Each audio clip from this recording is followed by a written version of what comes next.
여러분들은 혹시 탁 들으면 가슴 떨리는 좋다 하는 그런 단어나 그런 표현이 있으신지요? 제가 이제 옛날 어린 시절들을 이제 떠올려 보면 그 학생, 중고등 학생 시절에 참 가슴 떨리는 그런 말이 있었습니다. 그게 뭐였냐면 그 어느 날 중학생 시절에 수학 시간인데 시간이 됐는데 선생님이 안 오시는 거예요. 5분이 지나도 7분이 지나도 초조한데 선생님이 안 오셔요. 그럼 친구들이 뭐라 그러니까 반장 교무실 가봐. 그럼 반장은 쭈뼛쭈뼛 일어나서 교무실 갔다 오는데 반장 표정이 막 문을 탁 열면서 반장이 뭐라 할까요? 오늘 수학 선생님 안 오셨다. 그러면 그 반 친구들 다 어떻게 할까요? 지화자 할렐루야 막 하나님 살아계십니다. 그러면서 야 오늘 선생님이 다들 바빠서 자율학습 하래 하면 그냥 막 그날 아이들이 그 기쁨 속에 도시락을 꺼내고 만화책을 꺼내고 바로 엎어져서 막 코 골고 그렇게 선생님 안 오셨다 하면 학생 때 왜 그렇게 기쁘고 즐거웠는지 모르겠습니다. 근데 이게 대학생, 신학생 돼서도 마찬가지더라고요.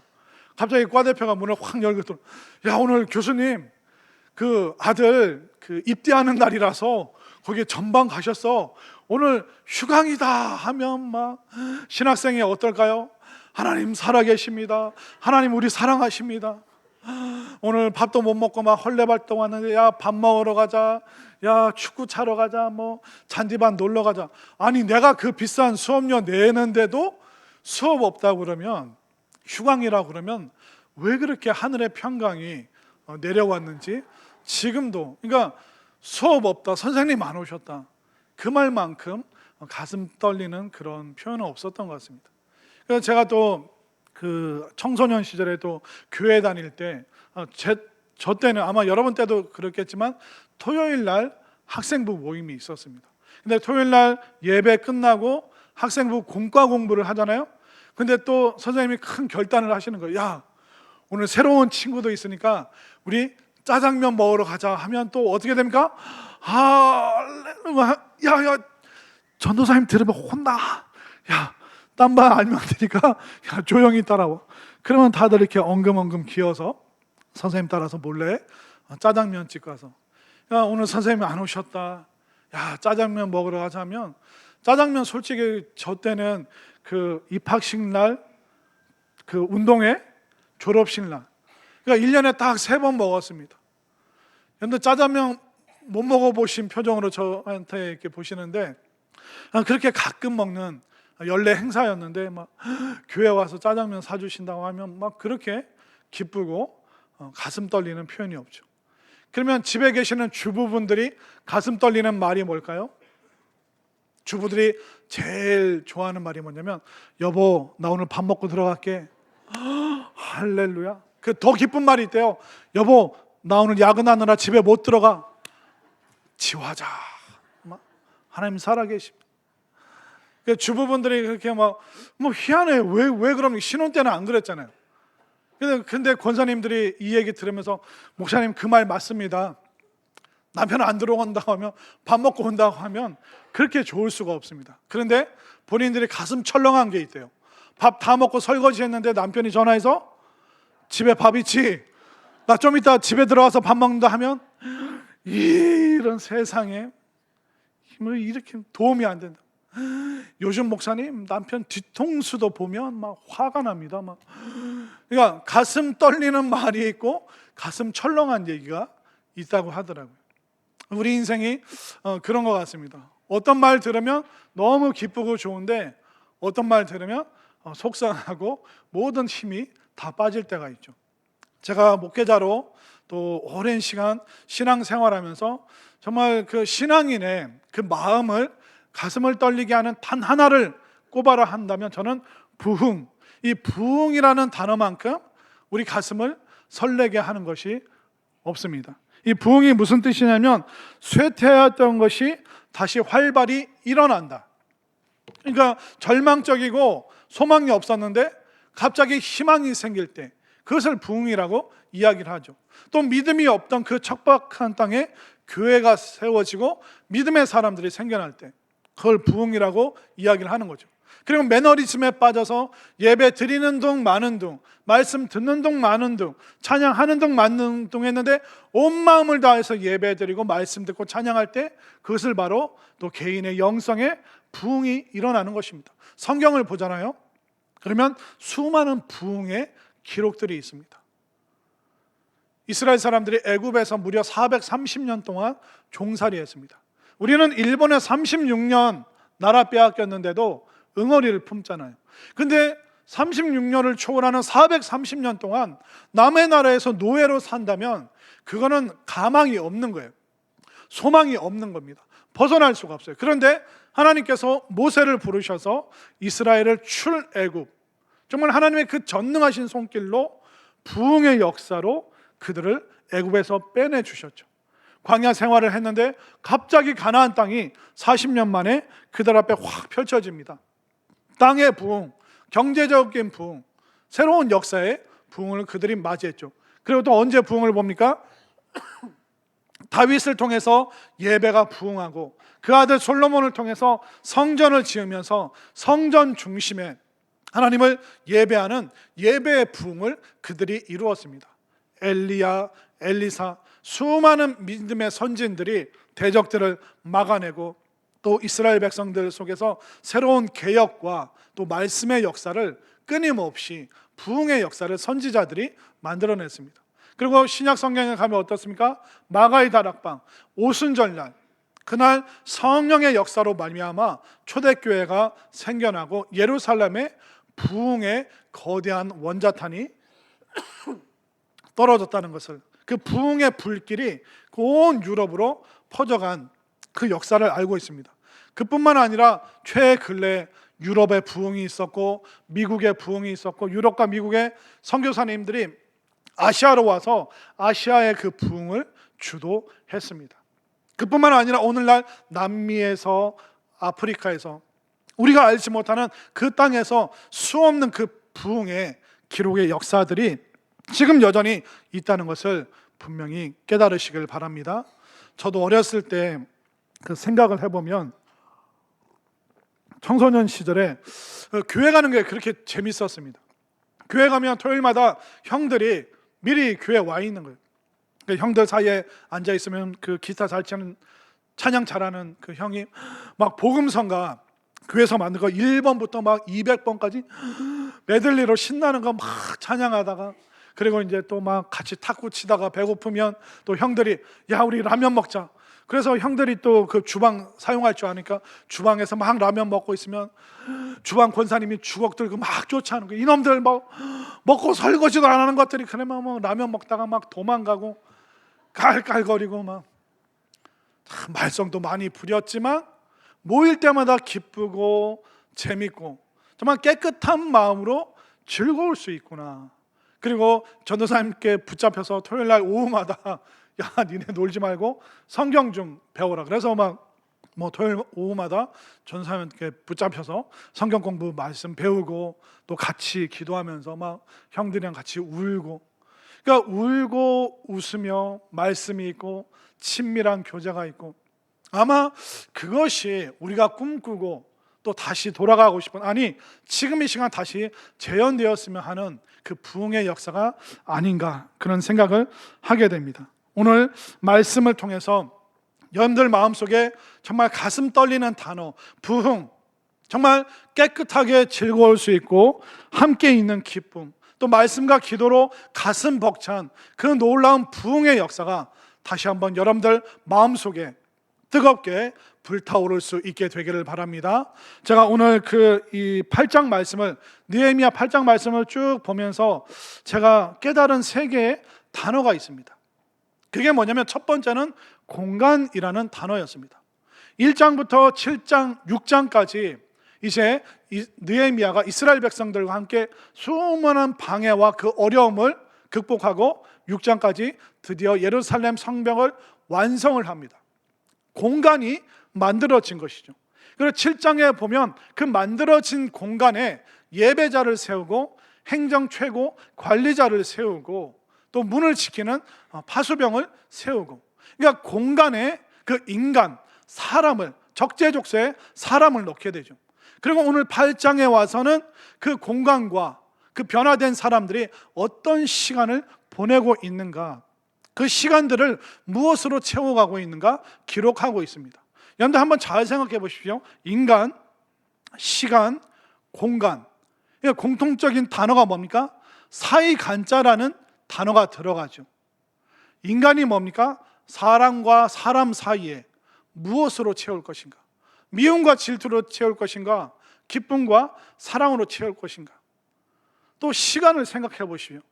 시간이 뭡니까? 이 시간과 이 시간 사이, 지금 11시와 12시 사이, 오늘과 내일 사이에 이 시간마다 분초마다 어떤 마음과 어떤 결단으로 이 시간들을 채워갈 것인가? 그리고 공간을 생각해 보십시오. 공간이 뭡니까? 이 빈 곳과 이 빈 곳, 이 빈 곳 사이에 무엇으로 채워갈 것인가? 이스라엘 백성들은 성벽이라는 공간이 만들어지고 적재적소에 좋은 인간, 변화된 사람들을 거기에 채워 넣었습니다. 그러면 그 다음에 그 새로운 시간들이 주어지는데 그 시간을 어떻게 채워갈 것인가? 사람이 바뀌려면 어떻게 해야 되는지 아세요? 사람이 바뀌고 싶으면 세 가지 방법밖에 없습니다. 첫 번째는 뭐냐면 시간을 달리 쓰는 겁니다. 어제랑 똑같이 시간을 보내면 변화되는 바가 없어요. 그러나 어제와 다른 시간을 오늘 보내게 되면 우리는 내일 바뀌는 인생을 살 수 있는 것입니다. 또 여러분들 가는 공간을 바꾸셔야 됩니다. 술 친구가 매 주말마다 야, 술 마시러 나와 그러면 마지 못해서 또 끌려가고, 또 좋지 않은 장소에 오라 그러면 또 그냥 거기 또 가서 앉아 있고, 그러니까 여러분들이 그 가는 공간을 바꾸지 않으면 여러분들 인생 바뀌질 않습니다. 그리고 만나는 사람을 안 바꾸면요 인생 안 바뀝니다. 어제 만났던 사람, 부정적인 사람, 맨날 욕하는 사람, 안 좋은 얘기만 하는 사람, 야 대통령 잘못 뽑았어, 정치인들 뭐 제대로 하는 거 있어, 장관들 무능력하고 할 줄 아는 거 하나도 없고, 야 헬조선이야 헬조선, 이 땅은 소망이 없어. 맨날 그런 말 하는 사람의 이야기를 들어보십시오. 여러분들이 그렇게 만나는 사람을 바꾸지 않으면 여러분들 인생 안 바뀌는 거예요. 그럼 어떻게 해야 됩니까? 여러분들 남다른 시간을 보내셔야죠. 맨날 사람들이랑 똑같이 인터넷 보고 유튜브 막 맨날 그런 것만 보는 시간으로 여러분들 말씀과 은혜로 여러분들의 시간을 좀 새롭게 남다르게 좀 채워 가시길 바랍니다. 그러면 바뀔 수 있는 거예요. 또 여러분들 맨날 술 친구들 만나지 마시고 여러분들 믿음의 사람들이 있는 이 공간, 여러분들 예배의 장소죠, 기도의 공간이죠. 그러니까 여러분들이 가는 곳을 발걸음의 그 공간만 바뀌잖아요. 그럼 여러분들이 완전히 바뀌는 새로운 삶을 살 수 있죠. 그리고 그 공간에서 좋은 사람들, 믿음의 사람들, 희망의 언어를 선포하는 사람들과 교제할 때, 만나는 사람이 바뀔 때 여러분들 인생이 바뀔 수 있음을, 여러분들의 자녀들의 삶이 바뀔 수 있다는 것을 확신하시길 바랍니다. 그래서 성벽이라는 공간, 안전한 공간을 만들었습니다. 좋은 사람들, 정말 세워진 인간, 그 사람 사이에 새로운 사람들이 맺어졌어요. 그러면 이제 우리가 어떤 시간을 보낼 것인가? 바로 놀라운 결단의 시간들이 오늘 8장에서 나오는데요. 자, 1절 말씀을 한번 볼까요? 자, 1절 말씀에도 시간, 공간, 사람이 나옵니다. 자, 1절 말씀 읽겠습니다. 시작. 이스라엘 자손이 자기들의 성읍에 거주하였더니 일곱째 달에 이르러 모든 백성이 일제히 수문학 광장에 모여 학사 에스라에게 여호와께서 이스라엘에게 명령하신 모세의 율법책을 가져오기를 청하매. 자, 1절에 시간과 공간과 인간이 나오죠. 1절에 보면 일곱째 달이라는 시간이 나오죠. 수문 앞 광장이라는 공간이 나오죠. 또 어떤 사람이 나옵니까? 학사 에스라라는 인간, 사람이 나옵니다. 이 시간과 공간과 사람을 통하여 하나님께서 어떤 역사를 베푸십니까? 그런데 중요한 건 뭐냐면 이스라엘 백성들, 이 인간들이, 이 사람들이 완전히 변화되었습니다. 1절 맨 끝에 뭐라고 그러냐면 여호와께서 이스라엘에게 명령하신 모세 율법책을 가져오기를 청하매. 오늘 이 본문 말씀에 이스라엘 백성들이 말씀 앞으로 모여지는데 학사 에스라, 그러니까 에스라 목사님이 계획하고 사람들을 모은 게 아니에요. 에스라 목사님의 의도가 아니라 이스라엘 백성들이 스스로 자발적으로 이 에스라에게 말씀을 청합니다. 모세 율법책, 레위기 말씀일 수도 있고요, 신명기 말씀일 수도 있고요. 모세를 통하여 하나님께서 우리에게 주신 그 말씀을 읽어주십시오. 이스라엘 백성들이 자발적으로 그들이 결단하여서 성전 문 앞에, 그 문 앞에 모여서 이제 에스라를 말씀을 청하고 있습니다. 이게 놀라운 게 뭐냐면 70년 동안 바벨론으로 포로로 끌려갔습니다. 그러니까 할아버지 때, 아버지 때, 또 본인의 나이 때 그렇게 거기 갔다가 돌아온 사람들이에요. 여러분들 70년의 세월이면요, 그 바벨론과 페르시아의 문화가 이미 사람들의, 이스라엘 백성들의 마음을 점령을 했습니다. 완전히 가치관이 바뀌어 버리는 거예요. 할아버지한테 들었던 성경 말씀, 아버지한테 모세라는 사람 얘기 들었는데, 그러니까 성경에 대해서는 뇌리에 잠깐 스쳐갈 뿐이고 하나님의 말씀이 정확하게 뭔지를 모르는 거예요. 그러니까 에스라에게 이 말씀을 청하는 거죠. 하나님께서 모세에게 주신 레위기 말씀, 그 말씀대로 적용했는지 못했는지 강조했던 신명기 말씀, 거듭 당부하셨던 그 하나님의 말씀을 우리에게 알려주십시오. 우리는 이미 바벨론의 페르시아에 동화되어서 하나님의 말씀이 하나도 남아있지 않습니다. 우리의 삶의 시간들을 이제 하나님의 말씀으로 채울 수 있도록 에스라, 우리에게 말씀 좀 알려주십시오. 그러더니 이 에스라가 이제 성경을 쫙 강단에다 쫙 펼치게 되는데, 이 당시에 지금 우리는 발달된 인쇄술로 66권 성경을 이렇게 딱 한 권으로 들고 다닐 수 있죠. 가방에 넣을 수도 있고 원하는 곳에 비치할 수가 있습니다. 그러나 이 당시 성경은 긴 막대기에 종이나 또 아니면 양 가죽으로 두껍게만, 그러니까 한 3, 4살쯤 되는 아이들, 뭐 무거우면 한 5kg, 10kg 되는 굉장히 긴 두루마리를 들고 다녀야 됐습니다. 그런데 적군이 쳐들어오면 이 두루마리 성경을 보호를 해야 됩니다. 보존을 해야 됩니다. 그리고 다른 나라 끌려갈 때 몸수색 당하잖아요. 그러면 이 성경 빼앗기지 않기 위해서 이 학사들이, 서기관들이, 율법학자들이 이걸 지켜야 됐습니다. 70년의 세월 동안 펴볼 기회도 없고 펴볼 시간도 없었는데 이제 그 말씀을 위해서 고생했던 에스라가 얼마나 마음이 기쁘겠습니까? 그 사람들이 찾지 않았던, 그런데 70년 동안 할아버지, 아버지, 나 때까지 3대에 이르러 보관해왔던 이 하나님의 말씀을 펼쳐달라고 하다니, 이게 웬 은혜인가? 이게 웬 놀라운 기적인가? 그 말씀을 지키느라고 말씀에 고생했던 이 에스라가 얼마나 기쁠까요? 이스라엘 백성들이 스스로 자발적으로 그들이 하나님의 말씀을 지금 찾고 있습니다. 이게 뭐냐면 결국 에스라의 말씀 보존의 열심과 또 백성들의 그 목마름, 영적인 그 갈망, 이 두 가지가 딱 만나니까 부흥의 스파크가 지금 촤촤촤 펼쳐지고 있는 것입니다. 그 열심과 목마름, 그 이스라엘 백성들의 그 목마름과 열심이 얼마나 놀라웠는지 여러분들 까무라치시면 안 됩니다. 자, 우리가 3절 말씀으로 가볼까요? 3절 말씀에도 공간, 시간, 인간이 나오고 있습니다. 자, 3절 말씀 함께 있습니다. 시작. 수문 앞 광장에서 새벽부터 정오까지 남자나 여자나 알아들을 만한 모든 사람 앞에서 읽음에 뭇 백성이 그 율법책에 귀를 기울였는데. 자, 나오죠. 3절을 보면 수문 앞 광장에서 공간이 나오죠. 새벽부터 정오까지 시간이 나오죠. 남자나 여자나 알아들을 만한 모든 사람, 인간이 나오고 있습니다.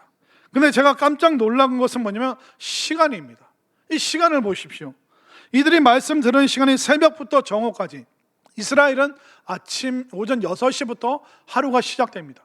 그러니까 아침 6시부터 정오까지, 낮 12시까지 무려 몇 시간입니까? 6시간 동안 이스라엘 백성들이 말씀을 청하여 들었습니다. 에스라가 힘드니까 10분간 휴식 안 됩니다. 우리 말씀 계속 들어야 됩니다. 10분간 휴식 없이 이들이 6시간 동안 꽃바 말씀을 듣고 있습니다. 스트레이트로 쫙 6시간을 채워가고 있습니다. 이건 너무 여러분들 존경스럽고 놀랍지 않습니까? 요즘에 설교 평소보다 10분 넘어가잖아요. 난리 납니다. 가방을 들었다 놨다 막 앉았다 일어났다. 아이고 나 오늘 주방봉사인데 목사님 오늘 뭔 피를 받으셔가지고 지금 아유 큰일 났네 지금 어쩌지? 여러분들이 막 자꾸 이거 가방 들었다 놨다 하는 그 제스처가 뭐예요? 목사님께 설교 더 오래 하라는 거예요? 빨리 끝내라는 거예요? 왜 웃어요 여러분들? 찔리니까 지금 웃으시잖아요. 그런데 우리는 5분 10분만 부흥의 강사님이 오셔서 조금만 늦어도 자꾸 시계를 보는 제스처를 합니다. 압박을 하는 거죠. 그런데 이스라엘 백성들은 몇 시간이요? 무려 6시간 동안 그들이 말씀을 듣고자 하는 그 열망과 갈망이 있었습니다. 이게 바로 부흥의 시작인 것이죠. 결국 말씀을 빨아들이는 그 청중들의 그 열심이 부흥의 시작이었습니다. 자, 시간뿐만 아니라 이 사람들이 도대체 어떤 사람인가 존경심이 끝이 안 납니다. 자, 5절 말씀 보십시오. 5절 말씀 다 함께 시작. 에스라가 모든 백성 위에 서서 그들 목전에 책을 펴니 책을 펼 때 모든 백성이 앉아 있더라. 일어서니라. 지금 말씀을 6시간 듣는데 말씀을 펼치니까 백성들이 어떻게 했다고요? 다 일어섰습니다. 지금은 서 있는 사람은 누구고 앉아 있는 사람은 누굽니까? 지금 여기서 여러분들 30분 1시간 서 있는 게 아니라 이스라엘 백성들은 무려 6시간 동안 말씀 들으면서 서서 그들이 말씀을 들었다라고 말하고 있습니다. 그러니까 에스라도 열심히 있지만 이 청중들, 이 말씀을 듣는 사람들의 열망과 갈망과 이 목마름, 이 두 가지가 함께 움직여야지만 부흥의 역사가 일어나는 줄 여러분들 확신하시길 바랍니다. 여러분들 말씀 이렇게 들으실 수 있으시겠죠? 예, 딱 3명만 아멘 했어요. 여러분들 그럴 줄 알고 제가 뭘 하나 준비를 했습니다. 여러분들 아멘 안 할 줄 알고 준비를 한 게 있습니다. 자, 여기 탁구공이 있고 뭐 바구니라고 할까요? 작은 바구니가 있습니다. 여기 운동 잘하는 사람이 누가 있을까요? 우리 김준 안수 집사님 나오지는 마시고요. 예를 들면 우리 김준 안수 집사님이 이 바구니를 딱 들고 제 앞에 5m 앞에, 요 앞에 있는 작은 강대성보다 좀 더 앞에 5m 앞에 딱 서 있다고 생각해 보십시오. 그럼 제가 이걸 10번 던져서 10번 바구니에 들어갈 확률이 얼마나 될까요? 저 운동신경 좋아요? 그래도 그냥 가만히 서 있을 때 이걸 던져서 넣기가 만만치가 않습니다. 근데 제가 던지는데 김준 집사님이 그냥 서 있는 게 아니라 이 들고 있는 사람이 움직일 수 있다고 생각해 보십시오. 그럼 제가 짧게 던지면 집사님이 어떻게 할까요? 가까이 오겠죠. 제가 실수로 좀 멀리 던지면 하고 뒤로 물러나면서 왼쪽으로 오른쪽으로, 이게 받는 사람이 움직일 수 있으면 이 던졌을 때 공이 들어갈 확률이 낮아질까요? 확 높아질까요? 확 높아지죠. 아멘인가요? 제가 무슨 얘기 하는지 아시겠어요? 설교자가 아무리 쑥떡을 여러분들에게 던져도 여러분들은 뭘로 받아야 돼요? 찰떡으로 받으셔야죠. 그러니까 이 모든 책임은 누구에게 있다? 그러니까 전하는 자도 열심으로, 듣는 청중들도 목마름과 갈망으로 이 둘이 함께 만났을 때 놀라운 부흥의 역사, 축복의 역사, 치유의 역사가 있는 줄 믿으시기를 바랍니다. 자, 이렇게 말씀에 적극적으로 일어서기도 하고 엎드리기도 하고, 그러니까 던져지는 그 말씀에 끊임없이 움직이는 이 사람들이 또 어떻게 반응할까요? 자, 6절 말씀을 한번 볼까요? 자, 6절 말씀 함께 읽습니다. 시작. 에스라가 위대하신 하나님 여호와를 송축하며 모든 백성이 손을 들고 아멘 아멘 하고 응답하고 몸을 굽혀 얼굴을 땅에 대고 여호와께 경배하니라. 아멘. 그들이 말씀이 나한테 탁 들려올 때 손을 들고 아멘 아멘 그렇게 듣다가 감격하면 하나님 살아계십니다 엎드려서 반응하고, 그러니까 말씀을 던지는데 그들이 막 움직이면서 말씀이 이쪽으로 가면 이쪽으로 확, 또 저쪽으로 막 움직이면서 그들이 아멘 아멘으로 지금 화답하고 응답하고 있습니다. 그런데 아멘이 무슨 뜻입니까? 하나님의 말씀에 내가 하나도 반대하는 것이 없습니다. 진짜 말씀이 그러합니다. 이렇게 그들이 반응하고 있는 것입니다. 여러분 한번 따라하겠습니다. 하나님의 말씀에 내가 하나도 반대하는 게 없습니다. 아멘인가요? 그러니까 이스라엘 백성들은, 예루살렘 성에 사는 사람들은 어떤 말씀, 그것이 훈계와 책망의 말씀이어도 그들은 그 말씀에 나는 반대하지 않습니다. 전적으로 하나님의 말씀이 옳습니다. 나는 틀렸고 하나님이 맞습니다. 나는 노고 하나님이 예스입니다. 그 말씀 하나도 나는 반대하지 않고 아멘으로 받아들이겠습니다. 이 놀라운 반응이 이스라엘 그 백성 전체, 그 사람들 사이에 정말 놀라운 변화의 시간들이 지금 가득한 모습을 우리가 보고 있는 것이죠. 자, 그러면 이렇게 말씀에 반응하였더니 감정이, 몸이 움직이기 시작했습니다. 자, 9절 말씀을 함께 읽겠습니다. 시작. 백성이 율법의 말씀을 듣고 다 우는지라. 아멘. 거기까지. 말씀을 듣고 다 우는지라. 여러분들 최근에 언제 울어보셨습니까? 제가 그 인터넷 글을 보니까 어떤 청년이 썼더래요. 우리 엄마 너무 어이없다. 엄마가 막 슬퍼하더래요. 그래서 엄마 왜 이렇게 슬퍼해? 임영웅이 살기 힘들어서 편의점에서 알바를 그렇게 했대. 근데 그 청년이 뭐라 썼냐? 아들인 나는 지금 3년째 편의점 알바하고 있는데. 아니 이런 엄마가 어딨냐고. 지금 3년째 알바하는 나를 위해서는 안 울고 임영웅이 그렇게 고생을 했다고, 편의점에서 아르바이트를 했다고. 엄마가 그것 때문에 울어가지고 속상해서 인터넷에 글을 올렸더라고요. 이런 엄마 좀 데려가라고. 여러분들 언제 뭐 때문에 울어보셨어요? 막 길 가다가 이렇게 흙먼지 날려서 아이고, 아니면 눈이 뻑뻑해서 인공 눈물 넣어서 인공으로 눈물을 흘려 보셨는지. 이스라엘 백성들은 지금 이 하나님의 말씀 앞에 그들이 펑펑 울고 있습니다. 그 말씀이 그들의 마음을 쪼개고 있는 것이죠. 이 말씀이 그들의 양심을 후벼 파고 있는 것이죠. 그들의 어둠을 이 말씀이 지금 비추고 있는 것입니다. 아마 이 눈물은 가장 먼저 회개의 눈물이었을 것입니다. 우리가 우상 숭배해서, 우리 그 조상 때부터 우상 숭배를 버리지 못해서, 하나님 사랑하는 척하면서 다른 거 더 사랑해서 하나님께 예배 드리는 건 그냥 계속 떼우는 식으로 하다가 바알과 아세라와 거기에는 어마어마한 돈과 시주돈 갖다 주면서 하나님 말고 다른 거 사랑하느라고 우리가 포로로 끌려가고 나라가 망했구나. 그 우상 숭배에 대한, 하나님 사랑하지 않았던 거기에 대해서 그들이 철저하게 회개하면서 지금 동안의 후회의 눈물을 지금 흘리고 있는 것입니다.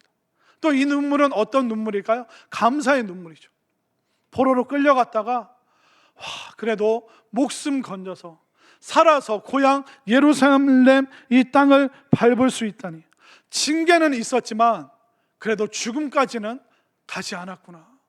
하나님 살아서 고향에 돌아오게 해주시니 하나님 감사합니다. 감사의 눈물을 흘렸겠죠. 또 이 눈물은 결단의 눈물입니다. 우리가 다시는 예전으로 돌아가지 않겠습니다. 다시는 우리가 옛날처럼 살지 않겠습니다. 이제 이 말씀 붙들고 다른 민족과 다르게 남다른 그 인생을 살아가겠습니다. 지금 이스라엘 백성들이 그 결단의 눈물을 하나님 앞에 흘리고 있는 것입니다. 결국 사람이 바뀔 수 있는 방법은 세 가지밖에 없습니다. 시간을 달리 남다른 시간을 보내든지, 새로운 사람을 만나든지, 다른 공간, 다른 장소로 옮기든지, 그거 말고는 사람이 바뀔 수가 없습니다. 그럼 여러분들 마음에 안 들면 계속 이사 다니실 겁니까? 서울, 대전, 부산 계속 우리가 어떻게 그렇게 살 수 있겠습니까? 그럼 만나는 사람 싫으면 직장 한 달 다니다가 또 옮기고, 또 마음에 안 드는 사람은 또 다른 직장, 또 다음 달 또 새로 바꾸고, 우리가 계속 그렇게 살 수가 없는 것입니다. 그러면 어떻게 해야 되는가? 저는 여러분들이 말씀으로 새로워진 사람들과 교제하시기를 바랍니다. 여러분들이 말씀으로 바뀌잖아요. 그러면 누구든지 여러분들과 함께 즐겁게 교제할 수 있는 것입니다. 저는 여러분들이 말씀으로 의미 있는 공간, 성전으로 여러분들이 자주 달려올 수 있게 되기를 바랍니다. 세상 오라고 하는데 되게 많죠. 여러분들 거기 다 쫓아다니느라고 얼마나 바쁘십니까? 그러나 말씀으로 의미 있는 공간, 집에서 여러분들이 영상으로 말씀 듣는다고 하지만 설거지 하다가 애들 챙기다가 듣는 둥 마는 둥, 그게 잘 안 되는 거예요. 그 말씀으로 의미 있는 공간이 어디입니까? 우리 성산교회, 내가 섬기는 그 교회에서, 내가 주님 만났던 그곳에서 말씀으로 변화되어 가고 있는 사람들이 있는 의미 있는 공간으로 달려올 때 여러분들 바뀔 수 있는 걸 믿으시길 바랍니다. 또 어떤 사람, 말씀으로 새로워진 사람들, 말씀으로 남다른 시간을 보내고 있는 그 사람들, 여러분들을 바꿀 수 있는 것은 말씀으로 여러분들의 시간을 차곡차곡 채워갈 때 여러분들 인생, 여러분들 삶이 바뀌는 걸 분명히 확신하시길 바랍니다. 자, 이렇게 인간과 시간과 공간이 말씀으로 확 바뀌었어요. 그랬더니 어떤 결과가 있습니까? 하나님께서 이제 기쁨의 결론을 백성들에게 확 베풀어 주십니다. 9절에서 다 울었잖아요. 근데 10절에서 이제 뭐라고 얘기합니까? 기쁨에 대해서 얘기합니다. 자, 10절 함께 읽습니다. 시작. 느헤미야가 또 그들에게 이르기를 너희는 가서 살찐 것을 먹고 단 것을 마시되 준비하지 못한 자에게는 나누어 주라. 이날은 우리 주의 성일이니 근심하지 말라. 여호와로 인하여 기뻐하는 것이 너희의 힘이니라 하고. 아멘. 여러분들, 여호와로 인하여 기뻐하시기를 바랍니다. 우리 인생이 이거예요. 우리 인생 슬픔과 눈물로 시작되었죠. 혹시 나 태어날 때 안 울었다, 안 울었다 하시는 분 있어요? 하나도 없잖아요. 우리는 다 울면서 태어났습니다. 살면서 눈물 지을 일이 너무나도 많아요. 그러나 우리의 신앙의 여정은 슬픔으로 시작했을지라도 우리의 결론은 천국의 기쁨, 영생의 기쁨이 여러분들 앞에 있는 줄 확신하시길 바랍니다. 여러분들, 예수님 생각해 보십시오. 예수님의 십자가, 슬픔과 피 흘림과 아픔이에요. 그러나 그 십자가 통과하여 3일 만에 부활과 천국의 기쁨이 온 인류에게 전해진 것입니다.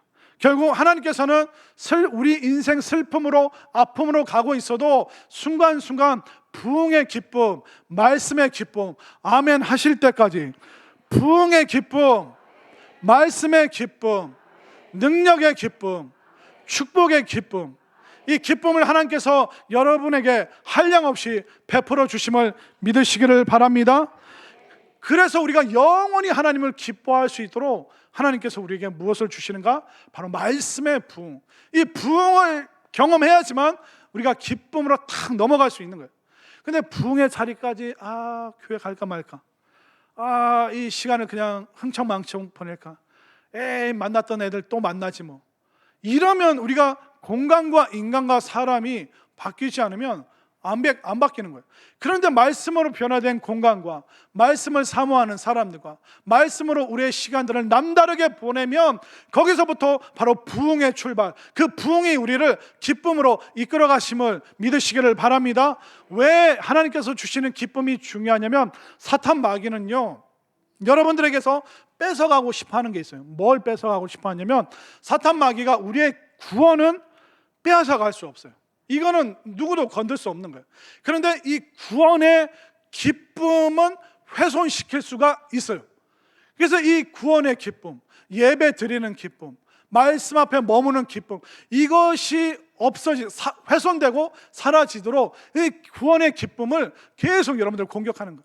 그 애들 때문에 힘들어지게 하고 경제적인 문제, 건강의 문제, 삶을 계속 불편하게 해서 구원은 있는데 기쁨은 없는, 그건 살아있으나 살아있지 않은 그런 신앙인. 이런 사람은 늘 인상 쓰고 다녀요. 교회 올 때도 네, 할렐루야, 잘 먹었습니다, 안녕히 계세요. 그러니까 구원은 받았는데 기쁨이 하나도 없는 거예요. 우리가 형제를 미워하잖아요. 기쁨이 사라져. 아, 저 사람 꼴 보기 싫다. 그러니까 이미 기쁨이 사라진 거예요. 형제가 미워지면서. 그리고 여러분들이 은밀한 죄, 서서히 물들어 왔던 그 죄 가운데 여전히 머물러 있으면 기쁨 없어요. 미워하는데 무슨 기쁨이 생겨요? 그 사람 낯짝 볼 때마다 화가 나는데 무슨 기쁨이 생겨요?